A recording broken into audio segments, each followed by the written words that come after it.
Hello' ৰাইজসকল, চবেই ভালে আছেনে? ভালেই থাকক দিয়ক। ৰাতিপুৱা গৈ আছোঁ ষ্টুডিয়ামত। ৰবিবাৰৰ দিনটো ঘৰত থাকিনো ভাল লাগিব কওকচোন। আমি এতিয়া ৰাতিপুৱা ওলাই দিছোঁ ষ্টুডিয়ামৰ কাৰণে, লগৰটোৰ কাৰণে ৰখি আছোঁ। লগৰটো আহি পালে। আপোনালোকৰ যদি ভিডিঅ'টো যদি ভাল লাগিছে লাইক কৰিব, শ্বেয়াৰ কৰিব আৰু কমেণ্ট কৰিব। আপোনালোকে চবেই কথা পাতোতে আমি পাই গ'লোঁ ষ্টুডিয়ামৰ ভিতৰত সোমাই চাওঁ। ৰাবাৰ বল দি সৰুকেইটাৰ মেচ চলি আছে। আমিনো কি কৰিম? ছাৰে কৈছে আমাকো খেলি দিব ইহঁতৰ লগত। ৰুমৰ সন্মুখত পালোঁ শ্যামলদা ঠাই পেট লৈ দৌৰি আছে। মই ভিতৰত সোমাই পেলাই মোৰ কিট লৈ ওলাই দিছোঁ। মোৰ কিটটোৰ পৰা জোতা ওলাই পেলাই মই জোতাযোৰ পিন্ধি পেলাই মই গুচি গৈছোঁ ফিল্ডিঙত। বলক গাইজ, 30 অভাৰত 101 টাৰ্গেট।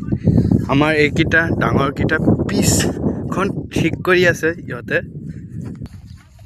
এইখন পিটছত গুৱাহাটীৰ লগত আমাৰ মেচ আছে। আমাৰ ডাঙৰকেইটা পিচখন ঠিক কৰি আছে। এইটো নৱ, শ্যামলদা, প্ৰিন্স।